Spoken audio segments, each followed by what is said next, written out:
let's talk about log equations. So, I'm messing up already. Log equations.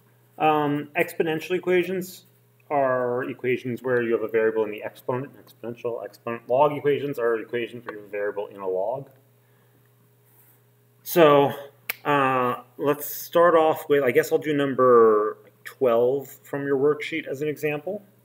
I'm talking about things that look like 13 log x minus 6 equals 6. The way you solve these, steps to solve. The way you solve these is first you get the log alone. You isolate the log. And I'm actually going to write isolate one of the logs. In this problem, there happens to only be one log, but in other problems there might be multiple. I might have like minus 6 log of x squared or something. You know, it could be multiple. Isolate one of the logs. When I go to isolate one of the logs, it's actually easier said than done.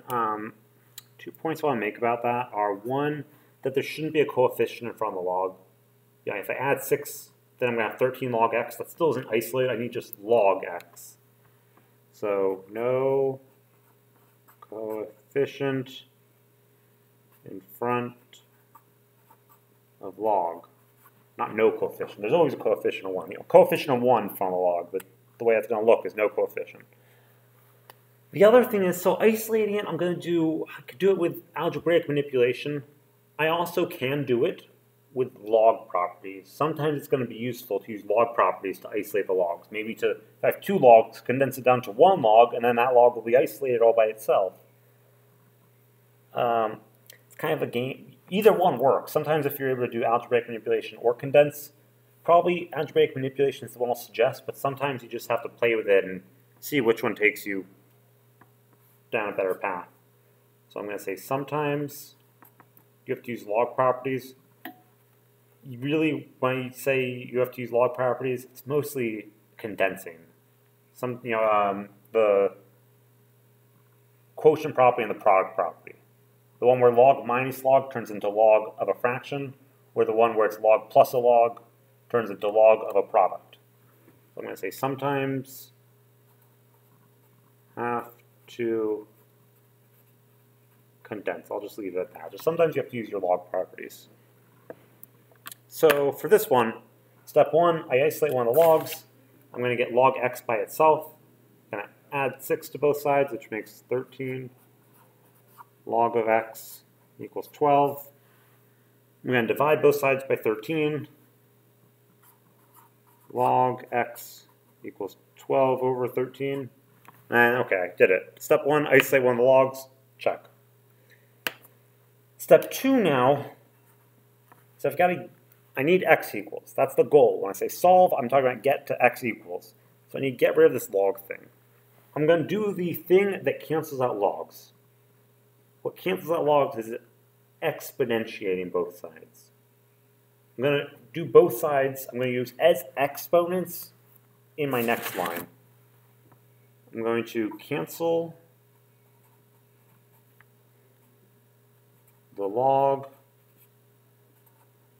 by exponentiating. It's kind of a weird way to exponentiate, though, in that it's not like I'm going to square both sides or cube both sides. I'm going to use these as exponents in my next line.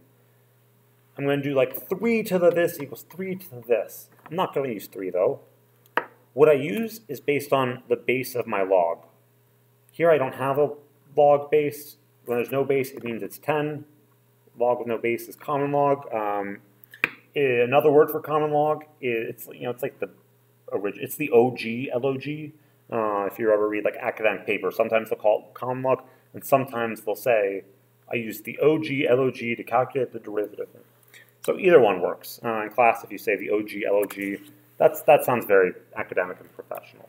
So the way you decide how to do step 2, how to cancel the log, is you use these as exponents on top of 10. Like I do 10 to the this side equals 10 to the 12 over 13. The reason I do that is because now things cancel. 10 to the log base 10 of x is just x equals 10 to the 12 over 13, which 10 to the 12 over 13 I could write as the 13th root of 10 to the 12. 1, 2, 3, 4, 5, 6, 7, 8, 9, 10, 11, 12. I think that looks a little better. Maybe write 10 to the 12 under the radical symbol. In the radicand, maybe write 10 to the 12. I want to show a slightly different way to look at it. This is how I did it in class. A slightly different way to look at it is if I rewind back to this step, which I literally could do because it's a video. That'd be cool if I were that good at editing this. And if I have log base 10 of x equals 12 over 13. This is the step I rewound to. Log base 10 of x equals 12 over 13. Before I did that green business with 10 to the 10, I was here. I could think about solving for x by doing 10 to the, the other way I could think about it is that I'm going to rewrite this in exponent form. We're going to convert from logarithm form to exponential form. Those were like the first homework problems we did this chapter. I'm going to do what I called in class the loop, where I'm going to say, I'm going to convert it by saying 10 to the 12 over 13 equals x. 10 to the 12 over 13 equals x. I think that maybe might click a little better in your head. You might say, oh, that was nicer. That didn't feel as awkward. So whatever works for you, works for you. There's another step. I almost turned off this video. Oh, that would have been embarrassing if I left off the last step. There's another step. I found x, but this is one of those times where last step, you have to check for extraneous. Extraneous. Oh, I can't fit it. Oh. Check for extraneous. This looks like a 4-year-old wrote it. That's nice. I have to plug back in x and check for extraneous. I don't have to like evaluate the whole thing. What I need to check to make sure is that if I plug back in my x value, I don't end up taking the log of something negative. In this one, it's very clear. If I plug this back in, this is positive. If I plug back in, I'm going to do log of a positive number. I'm good. That's all I really need to check, is that all my logs are logs of positive numbers. Here, there's only one log. If I plug it in, it's a positive number. We're fine. So that's my answer. X equals 10 to the 12 over 13.